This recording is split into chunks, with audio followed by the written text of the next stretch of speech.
In today's video, I'm going to teach you how to create a form in ClickUp. If you've ever needed a clean, simple way to collect information and turn it straight into tasks, ClickUp forms are a great solution. We'll walk through the essentials so you can get a form up and running quickly, and I'll add helpful context along the way so everything makes sense, even if you're new to ClickUp.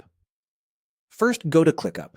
Open the website in your browser or launch the desktop app and sign into your workspace. Forms are tied to where tasks will live, so it's worth taking a second to think about which part of your workspace should receive the submissions you're about to collect. This little bit of planning will save you from moving tasks around later.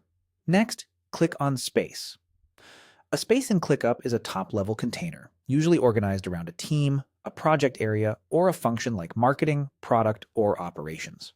Choose the space where you want new tasks to be created when someone fills out your form. If you manage multiple spaces, pick the one that aligns with your process and who needs to act on these requests.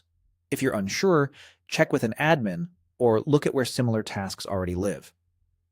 Now click on the plus icon. You'll typically find this in the left sidebar or the top area of your workspace, depending on your layout. The plus icon is your gateway to creating new views and tools in ClickUp. Think of it as adding a lens on your work, docs, dashboards, and, in this case, forms.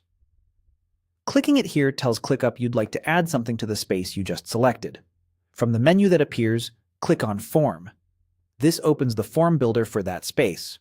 You're now in the right place to structure the questions you need and determine how responses will translate into tasks. As you build, keep a few best practices in mind.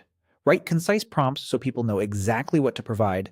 Mark only truly necessary fields as required to reduce friction, and map questions to existing fields your team already uses, such as priority, due date, or assignee rules.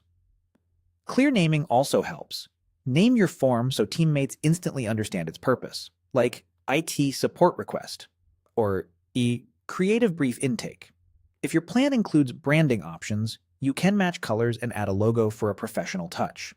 Lastly, consider adding helpful descriptions or examples beneath tricky questions to cut down on back and forth later. That's it. You've navigated to ClickUp, chosen the right space, used the plus icon, and opened the form builder so you can design a smooth intake flow for your team.